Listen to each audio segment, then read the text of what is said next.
Who the fuck are you? Me, I'm nobody. Halo Sobat Damdam yang sedang berbahagia karena baru putus dari dia. Welcome back brother, kumaha damang, sehat? Good lah kalau begitu. Kali ini kita akan bahas film yang berjudul Nobody.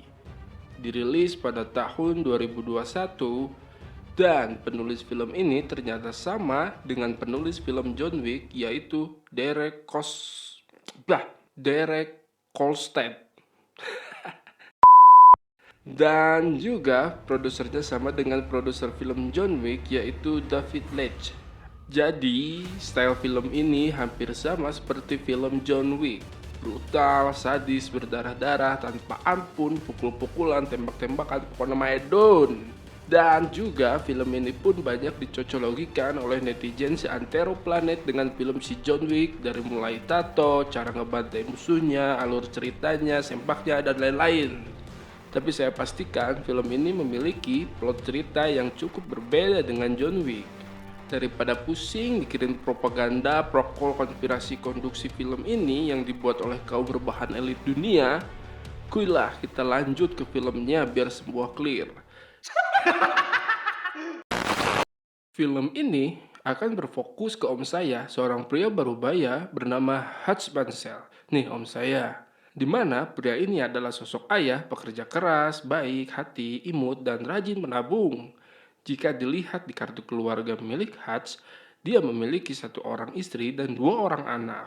Hutch sendiri bekerja di perusahaan milik sang ayah mertua sebagai bagian administrasi kantor, di mana kegiatan sehari-hari Hutch diisi dengan kemonotonan, kegaringan duniawi karena kurang hiburan malam dan pergi piknik dengan keluarganya. Jadi gitu-gitu aja hidupnya, kurang berwarna seperti bapak-bapak yang suka ngasih jokes garing. Hingga suatu malam, kediaman Hutch pun didatangi oleh 2 pencuri amatir yang mana Hutch berhasil memergoki mereka.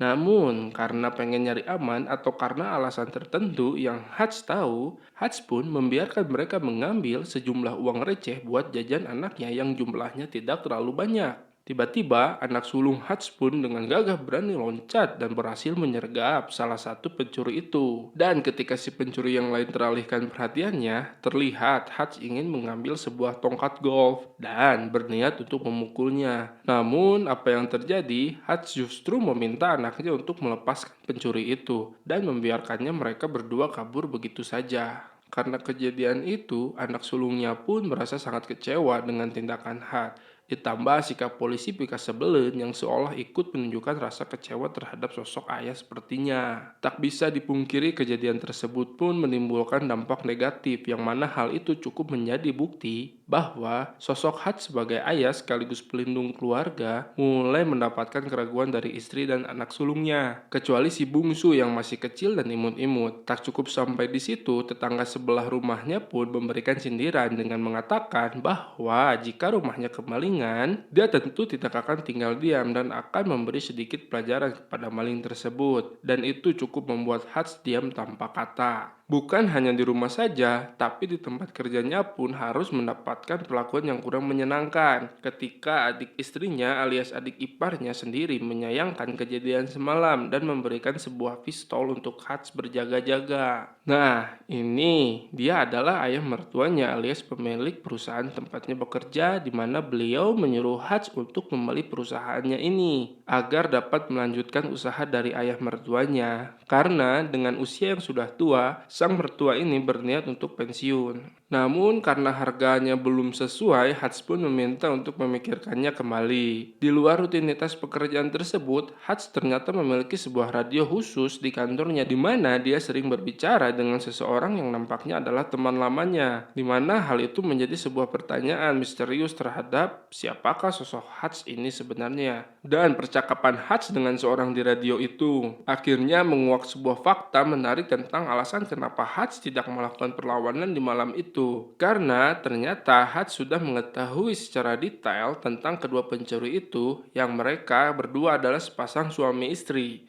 yang kemungkinan besar sedang mengalami masalah ekonomi.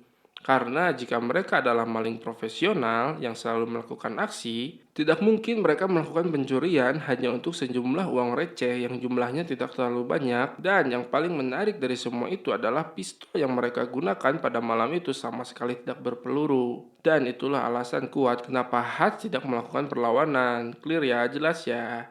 Jadi si Hutch tidak menyerang pencuri tadi itu karena Hutch tahu pencuri membawa pistol tanpa peluru. Dan yang jelas si pencuri mengambil uang karena ia sangat membutuhkan uang tersebut. Nah kan, jadi makin penasaran siapa Hutch sebenarnya. Karena dengan semua analisa yang Hutch lakukan, kemungkinan besar dia bukan bapak-bapak tukang jokes garing biasa. Lanjut. Selepas pulang kerja, Hutch pun pergi ke panti jompo untuk menjenguk ayahnya yang tentu saja sudah aki-aki, di mana beliau hanya bisa duduk manis di atas sofa sambil menonton film kesukaannya. Nah, filmnya ini filmnya. Saat pulang ke rumahnya, Hutch pun berdiri tepat di rumahnya, di mana dia melihat keluarganya sendiri dan merasa dia cukup kecewa dengan dirinya sendiri yang gagal menjadi sosok pelindung bagi keluarga. Dan itu cukup membuat hati merasa sedih, tidak karuan. Saat sudah masuk rumah, istri dan anak sulungnya pun masih bersikap cuek kepadanya. Namun ketika si bungsu mengeluhkan tentang kalung anjingnya yang hilang dan mungkin terbawa oleh kedua pencuri semalam, disitulah Hutch sangat emosi. Dengan cepat Hutch pun kembali kepada panti jompo tempat ayahnya tinggal, di mana dia mengambil sebuah pistol yang disimpannya di sana dan dengan sebuah petunjuk yaitu tato pada lengan si pencuri yang dia lihat malam itu. Hutch pun berencana untuk mencari kedua pencuri itu dan mengambil kalung anjing milik anaknya. Setelah mendatangi beberapa tempat pembuatan tato, sampailah Hutch ke sebuah tempat tato yang sudah berdiri puluhan tahun, di mana tempat itu diisi oleh orang-orang jangkung gede yang bukan orang kaleng-kaleng, dan kedatangan Hutch ke sana cukup menarik perhatian orang-orang tersebut. Namun yang menarik adalah ketika salah satu kakek tua melihat tato pada lengan Hutch, seketika membuatnya terkejut dan mengatakan terima kasih atas jasamu. Thank you for your service. Lalu si kakek masuk ruangannya dan mengunci pintu dengan sangat amat rapat. Disitulah orang-orang tersebut mulai berubah sikap dan dengan senang hati mau membantunya. Gak pakai lama, Hutch pun sudah terlihat berada di kediaman kedua pencuri itu, di mana Hutch muncul seperti hantu dan langsung meminta kalung anjing anaknya dikembalikan. Namun saat Hutch akan berbuat hal yang lebih dari itu, tiba-tiba aksinya terhenti karena melihat bayi dua pencuri itu menangis. Hingga Hutch pun kesal sendiri dan memukul-mukul tembok hingga kedua tangannya berdarah. Dan disinilah dia sekarang duduk di dalam bus menuju rumah dengan semua perasaan kesal yang gagal untuk dilampiaskan.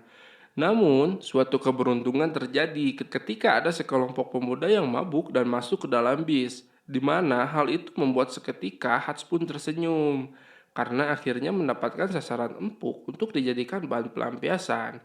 Dan ketika para petumpang ketakutan karena kedatangan sekelompok pemabuk, Hutch pun dengan santainya berjalan melewati mereka, kemudian mempersilahkan sang supir untuk keluar, lalu masuk kembali ke dalam bis dan mengunci rapat pintunya. Lantas apa yang dilakukan Hutch?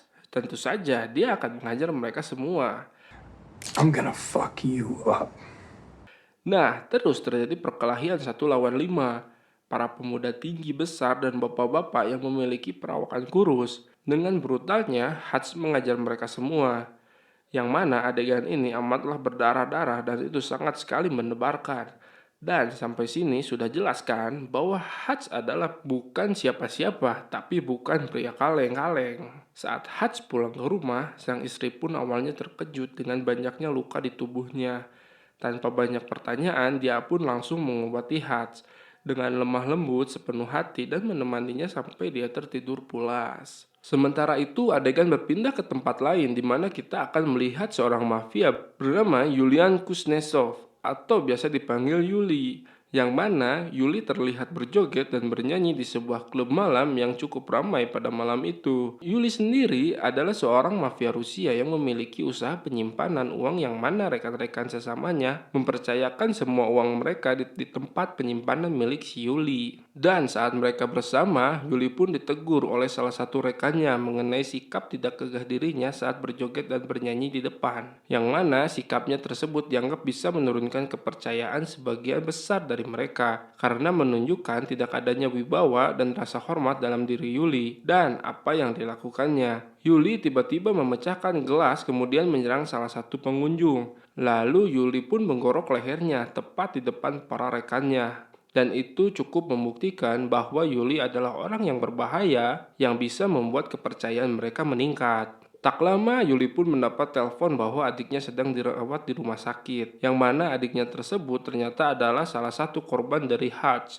Saat peristiwa di dalam bis tadi, karena hal itu Yuli pun marah besar dan mencoba menginterogasi satu persatu teman adiknya mengenai pelaku yang telah membuat adiknya babak belur, di mana salah satu temannya tersebut berhasil mendapatkan kartu identitas kerja milik Hutch. Singkat cerita, esok pagi pun tiba, Hutch pun terlihat sudah pulih seperti sedia kala, dan tak lama mendapat panggilan telepon dari teman yang biasa menemani dirinya di radio, yang mana temannya tersebut memperingatkan tentang kejadian semalam bahwa salah satu orang yang dihajar Hutch adalah anggota keluarga dari seorang mafia Rusia kaya yakni Yuli.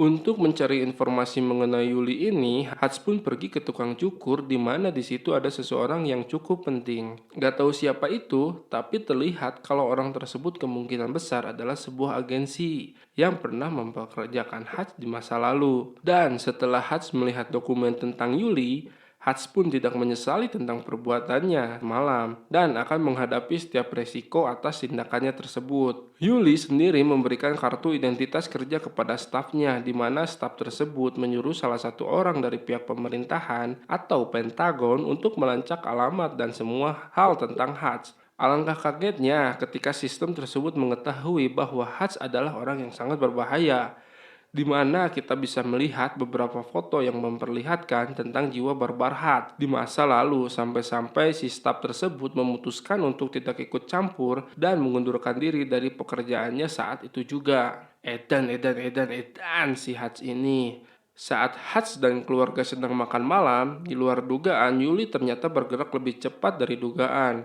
Dia mengirimkan beberapa pasukan ke alamat rumahnya untuk menghabisi Hutch beserta seluruh keluarganya. Dengan cepat, Hutch pun meminta keluarganya untuk masuk ke ruang basement, di mana mereka semua dibuat bingung bercampur kaget saat mengetahui bahwa ruang basement mereka selama ini ternyata memiliki teknologi yang cukup canggih. Dan di saat keluarganya bingung dengan semua ini, Hutch pun meminta mereka semua untuk tetap tenang dan jangan panggil polisi. Ketika pasukan Yuli masuk ke rumah Hutch, gelap gulita. Sengaja begitu karena biar enak membantai orang-orang katanya. Si Hutch ternyata mengeluarkan kegilaan dan kebrutalannya kepada semua pasukan si Yuli, hingga hampir mokat semua. Meskipun akhirnya dia harus tertangkap karena di-strum dari belakang, namun bukan Hutch namanya jika dia bisa tertangkap dengan begitu mudah. Karena saat dalam perjalanan pun, Hutch pun bisa melepaskan borgolnya dengan cukup mudah dan membuat mobil mereka terguling yang membuat ketiga pasukan itu tewas mengenaskan. Hutch pun kembali ke rumah dan membersihkan diri di mana dia dengan tenang yang membawa istri dan anaknya keluar dan melihat begitu banyak jasad bertebaran. Kemudian menyuruh mereka untuk pergi ke tempat aman sampai situasi benar-benar kondusif. Karena masih bingung dengan apa yang terjadi, sang istri pun bertanya mengenai apa yang terjadi sebenarnya. Namun Hutch yang rendah hati, baik, dan tidak sombong memintanya untuk percaya dan yakin bahwa situasi ini akan kembali seperti sedia kala. Setelah itu, istri dan anaknya pergi ke tempat aman. Hutch pun membuka kotak berisi emas batangan miliknya yang mana itu adalah sisa harta dari pekerjaannya di masa lalu. Sementara itu, sang ayah yang berada di panti Jopo pun didatangi oleh dua orang suruhan Yuli yang mana mereka bermaksud untuk membunuh beliau sesuai perintah dari Yuli. Dan alangkah ruasnya alias kaget sekaligus terkejut ditambah dengan deg-degan sedikit ketika melihat kedua orang suruhan tersebut sama sekali tak berkutik ketika mereka menghadapi babehnya si Hutch ini yang sudah ujur, di mana ayahnya si Hutch ini ternyata lebih berbahaya dari yang dibayangkan. Setelah meledakkan rumah beserta semua jasad pasukan Yuli, Hutch pun menemui ayah mertua untuk membeli perusahaan tempatnya bekerja dengan emas batangan yang dia bawa. Si adik ipar pun menolak kesepakatan tersebut dan sempat akan memukulnya. Namun, Hutch yang sudah ambak kapekung atau emosinya tidak tertahan dengan cepat memukul perut si adik ipar. yang mana dia sangat amat terlihat kesakitan yang kemudian Hutch memintanya untuk tarik nafas pelan-pelan dan duduk dengan manis. Di sisi lain, Yuli pun cukup terkejut ketika mengetahui bahwa semua pasukan yang dikirimnya tewas. Ditambah salah satu anggota pasukannya tersebut adalah asisten kesayangannya. Sama seperti bos mafia lainnya, Yuli pun mengarahkan semua pasukan miliknya. Hutch sendiri terlihat sedang mempersiapkan sebuah rencana untuk ini semua, yang mana Hutch berniat untuk melakukan perang kepada Yuli setelah mengetahui bahwa Yuli telah berani mengirimkan pasukannya untuk membunuh keluarganya.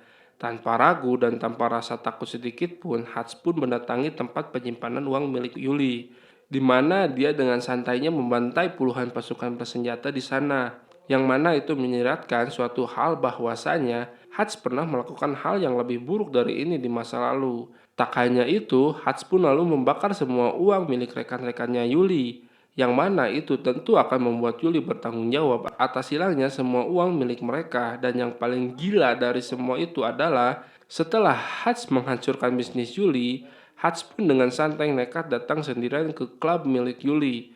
Yuli pun melihat Hutch sedang asyik makan tanpa ada rasa takut sedikit pun. Namun di balik semua tindakan gila Hutch dan nekatnya itu, Hutch ternyata memiliki ide lebih gila ketika dia membawa sebuah peledak tepat di atas meja yang membuat Yuli meminta semua orang untuk keluar dari sana. Tanpa banyak bacot, Hutch pun langsung mengungkapkan tujuannya datang ke sini, di mana dia menawari sebuah kesepakatan damai untuk tidak lagi mengejarnya dan keluarganya, hingga saat harus mengatakan bahwa dia sudah membakar semua uang dan usaha milik Yuli. Hutch pun menyarankan agar Yuli berhenti dari pekerjaan mafianya dan menjadi orang baru yang lebih baik. Saat keluar, Hutch pun menunggu apa yang akan dilakukan Yuli. Hingga saat Yuli keluar dan akan mengejarnya, Hutch hanya tersenyum jahat. Pokoknya jangan salahkan Hutch ya kalau Yuli lebih memilih mati ketimbang berdamai dengan tawarannya tadi. Terjadi kejar-kejaran di mobil. Yuli pun memberondong ratusan peluru dan saat sampai tepat di depan perusahaan yang sudah dibelinya, Hutch pun tiba-tiba ditolong oleh orang yang menembak dari atas, yang ternyata adalah orang yang sering berbicara di radio, sekaligus anak angkat ayahnya, yang sudah dianggap adik sendiri oleh Hutch. Pria ini bernama Harry, namun bukan itu kejutannya, karena tiba-tiba babehnya si Hutch yang sudah tua ini ternyata ikut menolongnya, di mana mereka berdua berencana untuk membantu Hutch menghabisi para mafia Rusia jahat ini. Lanjut saat Harry terlihat sedang bertarung jarak dekat dengan pasukan Yuli yang berhasil masuk ke dalam. Dan Harry pun mengakhiri dengan melakukan sebuah tembakan luar biasa ketika 3 orang langsung tewas hanya dengan satu tembakan yang dilayangkan olehnya. Namun, Hutch-lah orang yang paling brutal saat ini, di mana dia menggunakan jebakan tikus untuk membuat sebuah peledak kecil. Kemudian, saat orang-orang itu terkejut, Hutch pun dengan cepat menembak mereka dari jarak dekat untuk kemudian mengambil sebuah pistol dari kulkas lalu menghabisi yang lain dengan tembakan linggis yang sudah dibuatnya. Namun, akhirnya ketika mereka bertiga berkumpul, disitulah saat-saat masa lalu seolah terulang kembali, yang mana mereka bertiga adalah sebuah keluarga yang sangat ditakuti karena memiliki sebuah profesi yang cukup mengerikan di masa lalunya. Setelah semua pasukannya tewas, tersisa Yuli yang masih hidup, di mana dia berhasil menembak bahu Harry yang membuat mereka bertiga terdesak. Dan bukan keluarga brutal namanya kalau berakhir menyedihkan. Karena dengan kegilaan dan kebrutalan Hutch pun menempelkan ranjau peledak pada pintu anti peluru. Kemudian mendatangi Yuli sedekat mungkin lalu meledakkan ranjaunya tepat di muka si Yuli, hingga membuatnya tewas dengan kondisi yang sangat mengenaskan. Setelah semua ini berakhir, Hutch pun ditangkap dan diinterogasi oleh 2 polisi, di mana mereka berdua sangat amat terkejut dengan ratusan jasad manusia di lokasi tersebut dan seolah tak percaya jika Hutch telah melakukan itu sendiri. Tak lama salah satu polisi pun mendapat panggilan telepon disusul dengan yang satunya lagi, di mana mereka mendapatkan telepon dari seseorang yang sama yang nampaknya sangat penting. Namun, yang mengejutkan adalah mereka berdua meminta maaf telah menangkap Hutch dan melepaskannya begitu saja tanpa ada sesuatu yang menyulitkan sedikit pun.